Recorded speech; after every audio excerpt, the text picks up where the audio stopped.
Bismillahirrahmanirrahim. Alhamdulillah rabbil alamin. Allahumma shalli wa sallim wa barik ala sayyidina Muhammad. Marhaban ya Ramadan. Kali ini kita akan membahas tentang kaitan dengan ibadah-ibadah yang terkait dengan bulan Ramadan, yaitu sahur. Mari kita perhatikan sunnah-sunnah yang terkait dengan sahur. Karena menjalankan sunnah adalah perkara yang besar dalam syariat. Bahkan kita akan mendapatkan keutamaan besar di sisi Allah. Sebagaimana riwayat disebutkan, al-mutamassiku bisunnati inda fasadi ummati lahu ajru mi'ati syahidin.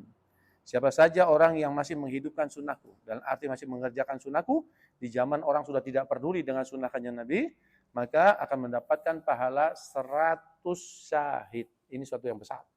Salah satu kesunahan yang berhubungan dengan puasa Ramadan, yaitu adalah sahur. Nah, yaitu yang pertama, kapan waktu sahur yang afdal, sunnah?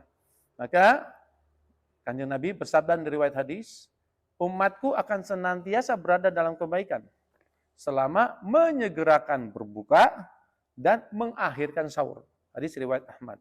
Berarti apa? Sahur yang afdal ini akhir. Akhir ini maksudnya apa? Sebelum masa imsak itu datang.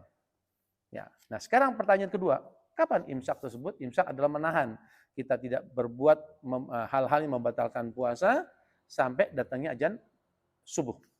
Di sini disebutkan waktu imsak tersebut di mana sahabat Sayyidina Anas bin Malik radhiyallahu anhu pernah mendengar dari sahabat Zaid bin Tasbit radhiyallahu anhu yang menuturkan tasaharna ma'an nabi sallallahu alaihi wasallam summa qama ila salati qultu kam kana bainal azani was suhuri qala qadru khamsina ayatan.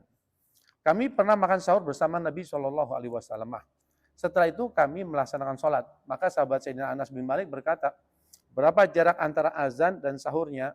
Maka seukuran 50 ayat.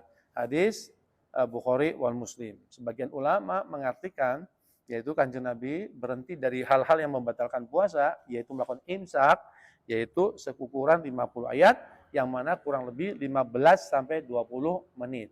Berarti kalau seandainya azan subuh jam 4, maka kanjeng Nabi ini yaitu 15 menit sebelumnya, 20 menit sebelumnya sudah melakukan imsak, yaitu tidak melakukan hal-hal yang membatalkan puasa, makan, minum, dan sebagainya. Ini merupakan satu bentuk kehati-hatian dalam beribadah. Kenapa?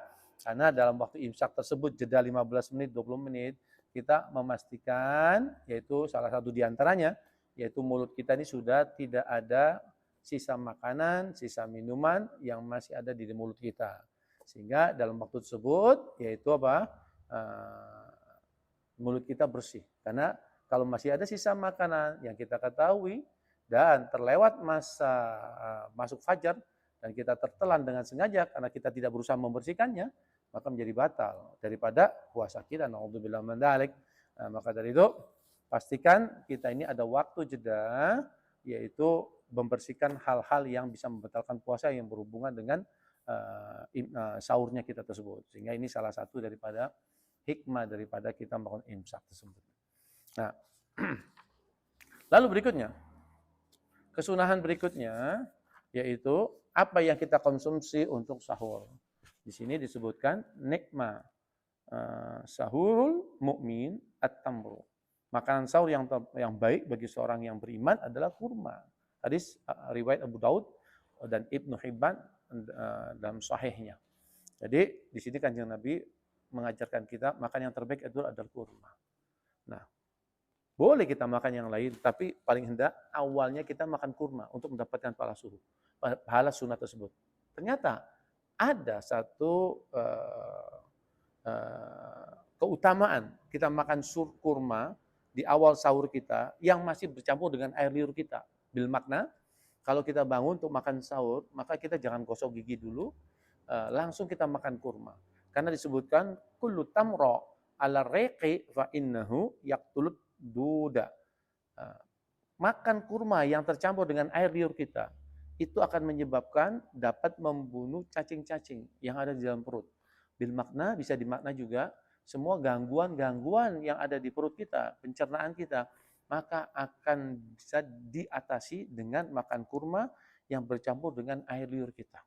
Tentu perut ini adalah tempat berbagai macam makanan yang mohon maaf banyak pengawet dan sebagainya, gangguan yang lain, bakteri, virus dan sebagainya.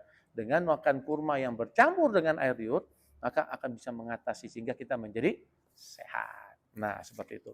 Lalu berikutnya kesunahan berikut kita yaitu apa? Apa keutamaan orang yang makan sahur?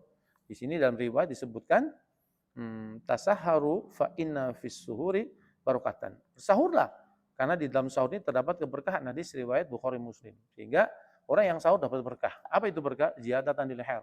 Kita akan mendapatkan tambahan kebaikan yang mungkin kita tidak sadar atau tidak sadar kita dapat keberkahan. Salah satu keberkahannya tersebut dari makan sahur dan riwayat disebutkan as-sahuru akluhu barokatun fala tada'uhu walau ay yasra'a ahadukum jur'atan min ma'in fa innallaha azza wajal wa malaikatahu yusholluna alal mutasahhirin.